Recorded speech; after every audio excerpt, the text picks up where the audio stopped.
Hello guys, నేను మీ సాయి తేజ. ఈరోజు ఇంకొక ఇంపార్టెంట్ న్యూస్తో అయితే మీ ముందుకు వచ్చిన.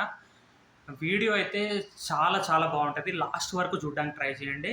And please I'm kindly requesting, మన హిందూ ఫ్యామిలీని అత్యంత దారుణంగా చంపేశారు గాయస్. నాకైతే ఈ న్యూస్ విన్న తర్వాత చాలా కోపం వచ్చింది, రక్తం మరిగిపోతుంది నాకైతే. ఈ మధ్య కాలంలో హిందువుల మీద చాలా దాడులు జరుగుతాయి. హిందూ దేవాలయాల మీద కూడా కొన్ని ఆలయాల మీద దాడులు జరిగాయి. నాకైతే నిజంగా చాలా బాధ అనిపించింది. అండ్ నిజంగా let's get in to the news. ఆ న్యూస్ ఏంటంటే, ఒక హిందూ ఫ్యామిలీని ఇద్దరు దుండగులు అత్యంత దారుణంగా చంపేశారు.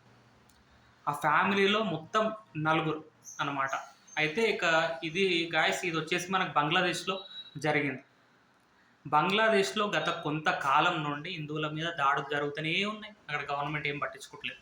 ఎందుకంటే హిందువులు అక్కడ మైనారిటీ కాబట్టి. హిందువుల పాపులేషన్ చాలా తక్కువ, చాలా అంటే చాలా తక్కువ. అండ్ నిన్న ఏమైందంటే శ్రీరంగపూర్లో నిన్న అది ఏమైందంటే, ఒక అంకుల్, ఆయన పేరు వచ్చేసి గణపతి, ఆయన రిటైర్డ్ టీచర్ అనమాట. అర్ధరాత్రి ఎవరో ఇద్దరు దుండగులు చొరబడ్డారంట. ఆయన ఒకటేసారి బయటకు వచ్చిండు. బయటకు వచ్చి చూసేసరికి ఆ ఇద్దరు ఏం చేశారంటే, సడన్గా ఆయన మెడ మీద ఒక టవల్ ఉండే, ఆ టవల్ మెడకి బిగించి చంపేసారంట. వెంటనే ఆ భర్త అరుపులు విన్న వాళ్ళ భార్య కూడా బయటకు వచ్చిందంట. అండ్ అప్పటికే ఆయన చనిపోయాడంట. వెంటనే వాళ్ళు ఆమెను కూడా చంపేశారు. అండ్ వాళ్ళ పాప 23 years ఉంటుంది, ఆమెను కూడా చంపేశారు. అండ్ ఆఖరికి వాళ్ళ కొడుకు 12 సంవత్సరాలు, అండ్ వాళ్ళ కొడుకును కూడా చంపేశారు. ఏంటంటే టోటల్గా వాళ్ళ ఫ్యామిలీలో నలుగురిని చంపేశారు గాయస్. ఇది చుట్టుపక్కల స్థానికులు ఏం చెప్తున్నారంటే, వాళ్ళకి ఎలాంటి శత్రువులు లేరంట.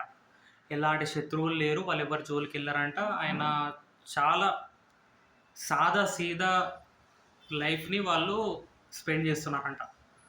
అండ్ నాకైతే చాలా బాధ అనిపించింది. అసలు ఎట్లా చంపుతారు నాయన, నాకు అర్థం కాదు. ఆయన ఒక క్రిమినల్ కాదు. ఆయన ఎవరిని ముంచలేడు అసలు. గత కొంతకాలంగా అసలు బంగ్లాదేశ్లో హిందువుల మీద దాడి జరిగిన కొంతమంది హిందువులను కూడా చంపేశారు నిర్దాక్షిణ్యంగా. అండ్ అసలు ఇలాంటి ఇన్సిడెంట్స్ జరగదని కోరుకుంటున్నాను నేనైతే, దేవుని ఒకటే కోరుకుంటున్నా. అండ్ గవర్నమెంట్ కూడా వీటి మీద సీరియస్ యాక్షన్ తీసుకోవాలి. మన హిందువులు కూడా మేల్కోవాలి ఎప్పుడైనా.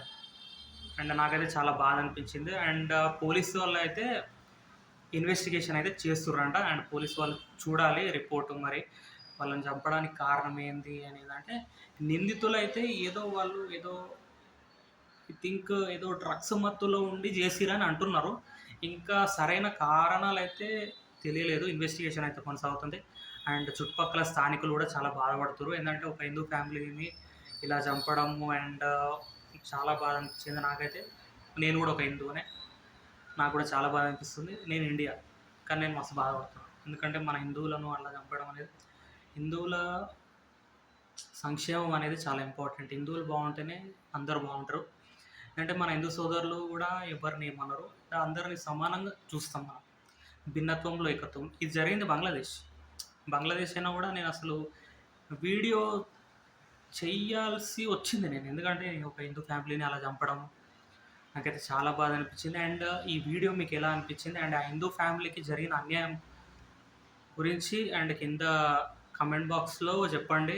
అండ్ నేనైతే ఆ ఇద్దరు ఎవరైతే ఉన్నారో ఆ కల్ప్రిట్స్, నేను ఒకటే చెప్తున్నా, వాళ్ళిద్దరికైతే అసలు వదిలిపెట్టదు, శిక్ష పడాలని కోరుకుంటున్నా. అండ్ ఈ వీడియో మీకు ఎలా అనిపించిందో కమెంట్ చేయండి, లైక్ చేయండి, షేర్ చేయండి. And please guys, I'm kindly requesting, subscribe to my YouTube channel Sai Teja voice. జై హింద్.